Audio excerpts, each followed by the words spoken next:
yes,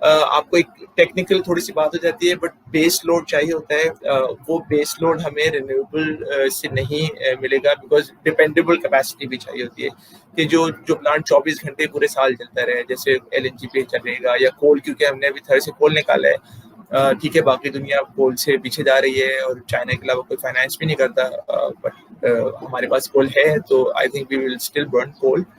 تو ہمارے پاس coal ہے اور کچھ اس کے ساتھ ہم رینیویبل کو ایڈ کریں گے, تو renewable will be a bigger part of the mix than it is today, but it will not be the base load. ہمیں یہ بات سمجھ لینی چاہیے. ایسا نہیں ہوگا کہ جی رینیویبل کل کو 50% آپ کی اس کا ہوگا مکس کا, بٹ رینیویبل بھی very big part and it's a healthy sign. تو آگے جا کے اگلے 8-10 سالوں میں ہمیں اس کے اثرات ٹیرف کے اوپر نظر آئیں گے. اگلے 2-3 سالوں میں یا نیئر ٹرم میں مشکل ہے کہ ہمیں بجلی کی قیمت میں کوئی بہت زیادہ خاطر خواہ کمی نظر آئے, but may be in the longer ہم شاید بہتر پوزیشن کی طرف کام سکتے ہیں. لیکن دیکھا جائے تو رینیویبل کی وجہ سے کاسٹ بھی لو ہوگی اور نیشن کا جو کرنٹ اکاؤنٹ ہے وہ بھی امپروو کر جائے گا, لیکن it will as you said it will take time. تو اب ہم ٹیک اوے پوائنٹس کی بات کرتے ہیں. جیسے کہ آپ نے مینشن کیا کہ پاکستان کے اندر انکریز نظر آ رہی ہے سپلائی آف الیکٹریسٹی کی, اور جس سے ہم ڈیمانڈ بھی پوری کر سکتے ہیں, لیکن we also have to face the problem of circular date.